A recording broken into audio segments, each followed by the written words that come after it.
We're starting to look now at when force is not constant, and so when force varies with a certain, another parameter, so a variable or something. And so the things to remember are that R equals ma links forces to acceleration. In other words, if you know what the forces acting on an object are, you can find its acceleration, you can find its position, you can find its velocity, etc. Or if you know a particle's acceleration or position or something like that, you can find out what the forces are acting on it are equal to, the total forces anyway. And so that's the key thing to remember here. And the other key thing to remember is the different ways we can write acceleration. So acceleration is dv dt. It's also d squared x dt squared. It's also equal to v dv dx, one of the other representations we've used, and it's also d dx half v squared. So they're the different sort of representations of acceleration we can use depending on what the question throws at us. We can use these to solve them and get out of trouble. So let's just have a look at a question, example question. So something like this. So a mass of 5 kilos. Mass of 5 kilograms moves. I'm just going to abbreviate. I'm just going to read it out because I'm just can't be bothered. Mass of 5 kilograms moves in a straight line at time t seconds. Its position is x and its speed is v. And so if the resultant force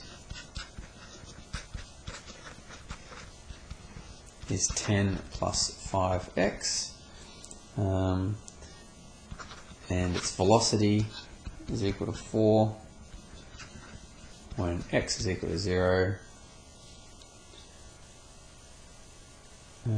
find v when x equals 4. So I'm just reading while I'm writing. Okay, so there's a question. So I've got a mass of 5 kilograms. We're told what its resultant force is. Okay, and we're told a bunch of other initial conditions, and you'll see where that comes into play in a second. So let's have a look at it. Firstly, R equals ma. Its resultant force is 10 plus 5x.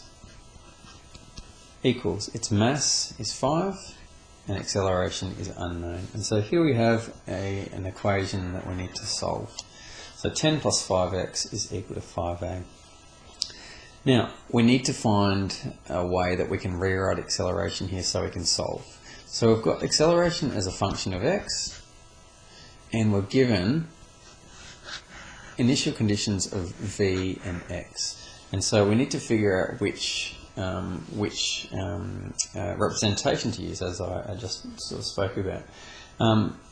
As I said in one of my previous videos, well, you know, when acceleration is a function of x, that's either going to be v dv dx, or it's going to be d dx half v squared.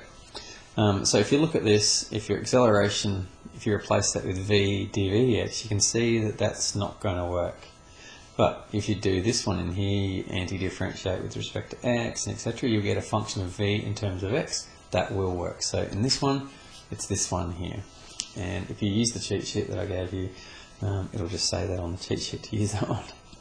Okay, so we get 10 plus 5x is equal to, well, actually I'll just divide by 5 just so I just get acceleration. And so acceleration is equal to 2 plus x. So just dividing by 5. And therefore acceleration, so we're going to go d dx half v squared is equal to 2 plus x. Get rid of the dx, in other words integrate both sides, and then we get half v squared is equal to integrate, I'm just going to save time, I'm just going to integrate that, so that'll be 2x plus half x squared plus some constant c. Let's put our initial conditions in. Therefore, v is equal to 4. So we've got 4 squared is 16, half of that is 8, is equal to 2 times 0 plus half times 0 squared plus c. So therefore c is equal to 8. So therefore we get half v squared is equal to 2x plus half x squared plus 8. And what do I need to do? I need to find v when x is equal to 4. Therefore, half v squared is equal to 2 times 4 plus half times 4 squared plus 8 equals, so that's 8 plus 8, so that's 8 times 3, 24. Therefore, v squared is equal to 48. Therefore, v is equal to plus or minus the square root of 48, which equals what? 48. That's 4 times 12. So, what am I doing? 4 times 12, 16 times 3. So that's 4 root 3. Now that's plus or minus. Just going back, the velocity is equal to here, that there. What I did when I solved this, I probably should have gone and figured out what v was equal to. So v is equal to, I'm just going to circumvent this to show you, probably looking back, what I should have done. We need to check whether it's positive or negative from the initial conditions.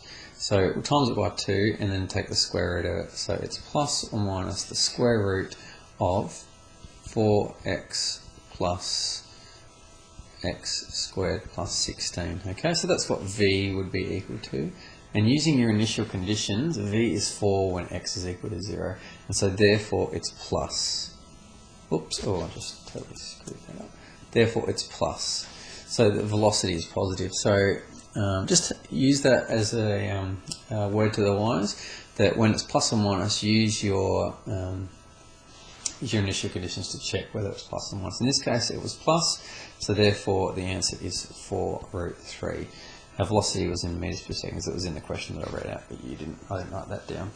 And so that's what we're doing here. So just to refresh, use r equals ma, write down your equation.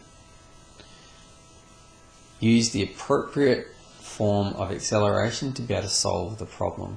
And so in this case I chose d dx half v squared.